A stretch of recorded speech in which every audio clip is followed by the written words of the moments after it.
Testing, 1, 2.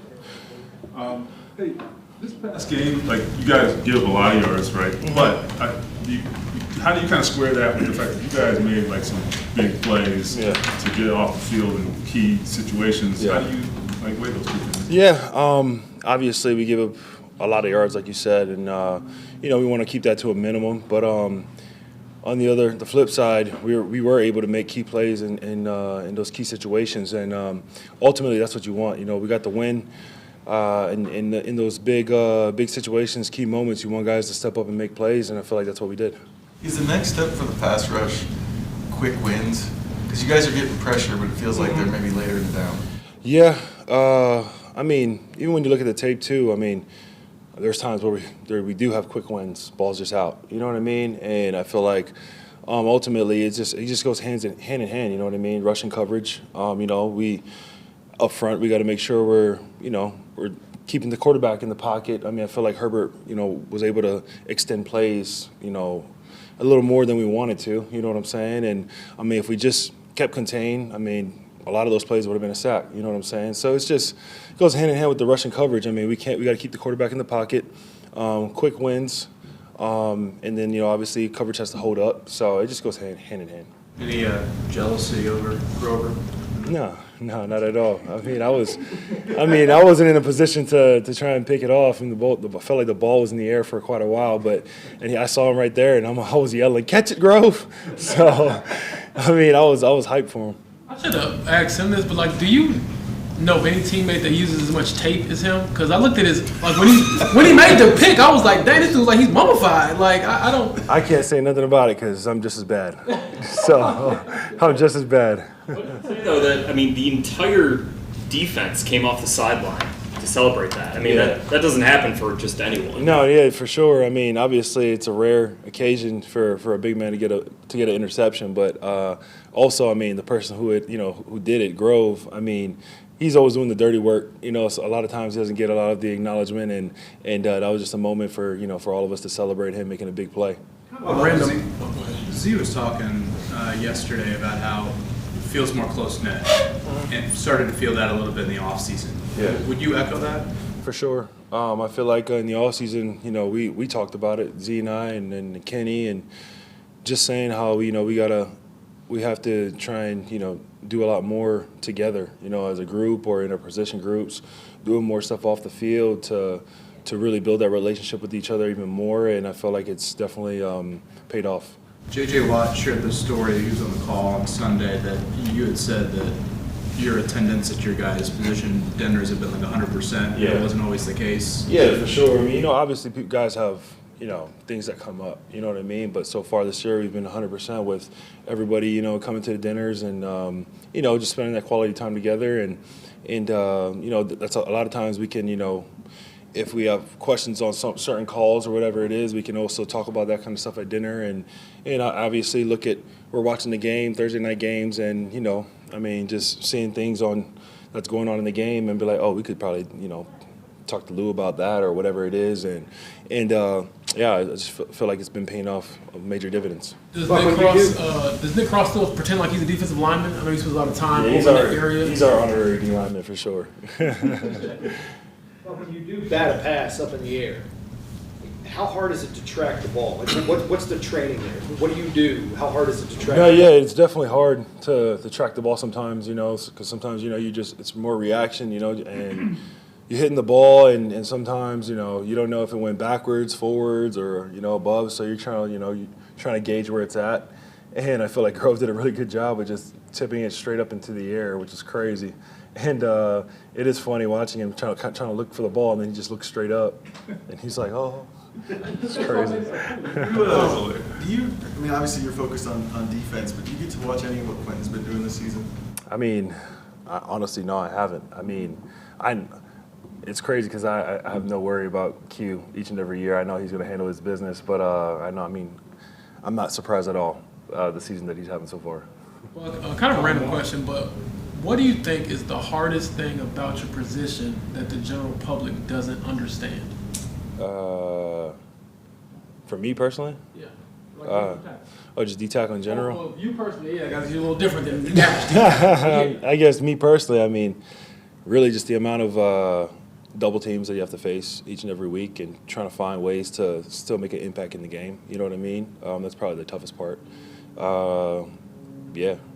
Do you grade yourself against the scale, or are you like, no, I got to get home? Yeah, that's my mentality. Is I gotta find a way to get home. I mean, I just have a high standard for myself, and I feel like once I lose that mentality or whatever, I mean, I feel like my production or gameplay or impact on the game to help my team win will go down. So my mentality is always I got to get home. No, we're going to talk to JT in a second. If you're on the other side playing a guy like that, a big physical runner, it's a fast guy, but also a big guy. Yeah. When you get late in the game, what kind of toll does it take on you? I mean, yeah, it's definitely defeating as a defense. You know, when you got a guy, running his tail off all game, and he only gets better as the game goes on, and you're trying to find solutions for the problem, and you just somehow can't, or you think you do, and obviously he pops off big runs late in the game, so that's definitely demoralizing and frustrating, as a defensive player. Thanks, Bob. Thank you. Thank you.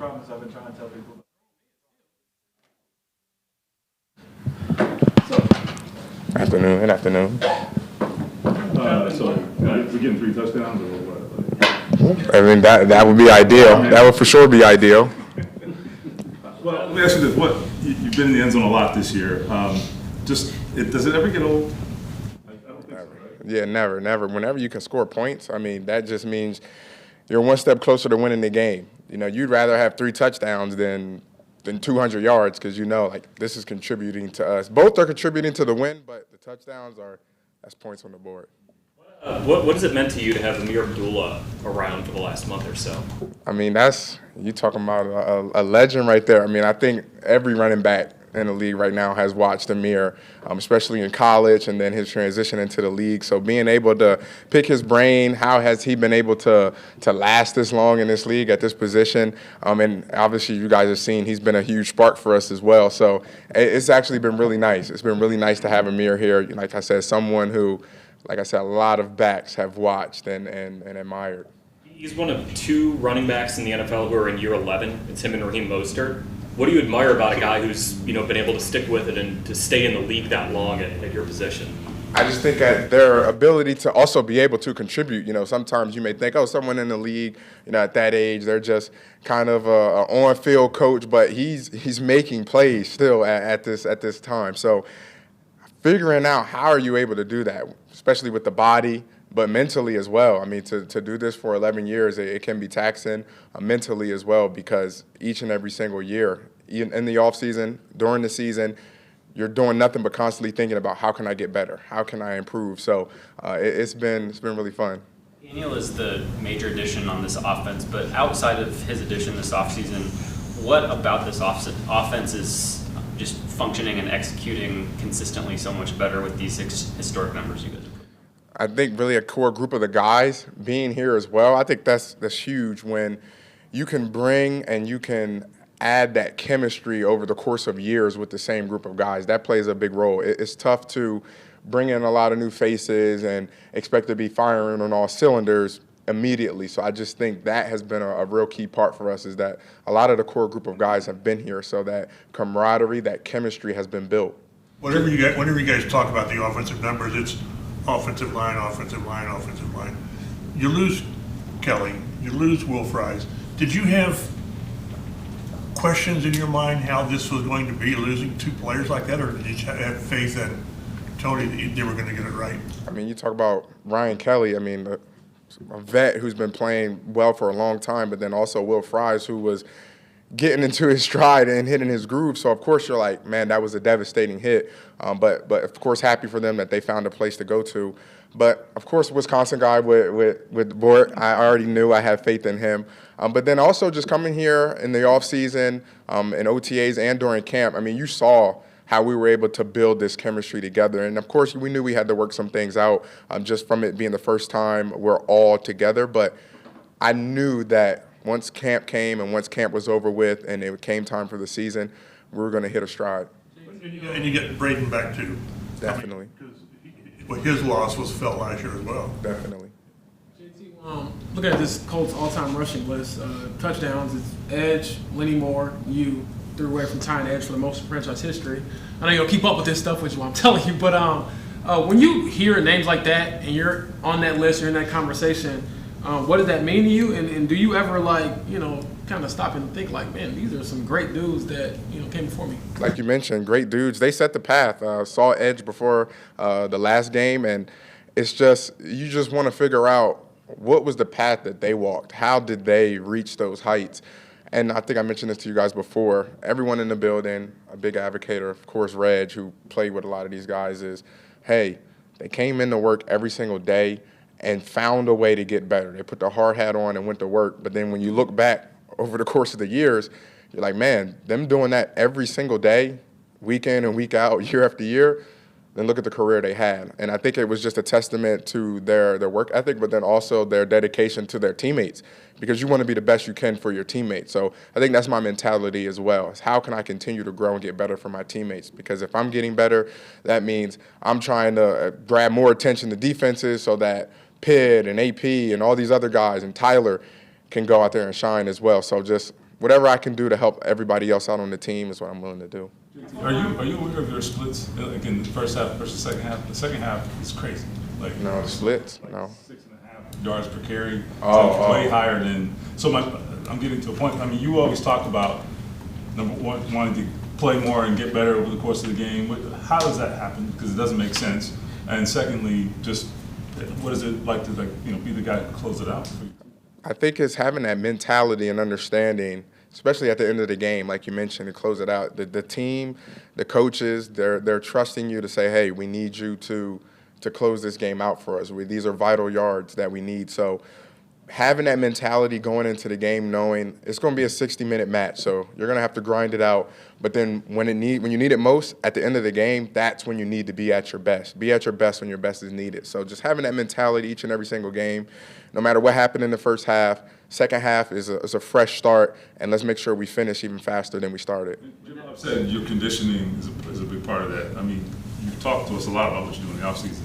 Do you see like a correlation there? Definitely. I mean, that's when you get fatigued. That's that end of the workout when you kind of do those last 2 or 3 extra gassers. You do those last 2 or 3 extra reps in the offseason, because in the game, you never know how it's going to shake out. It's not going to be a sweet and happy ending in the fourth quarter every time. You may be tired. You may be worn down. It probably was a fight, but can you still operate at a high level? As an offensive unit, when you guys are scoring like this, rarely turning the ball over, and as a team winning like this, how do you guys build confidence, or how does that added confidence you feel like kind of affect or snowball what you guys have been able to do?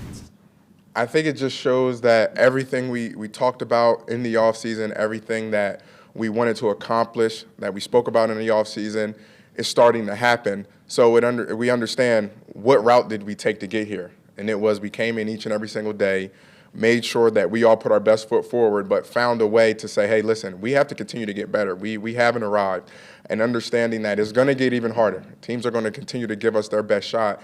So I think having that and understanding that each and every single week, you fight that complacency and understand that we need to continue to get better to go where we want to go. You've had a front row seat to everything Quentin's done this year. Do you have a favorite Quentin play from this season so far?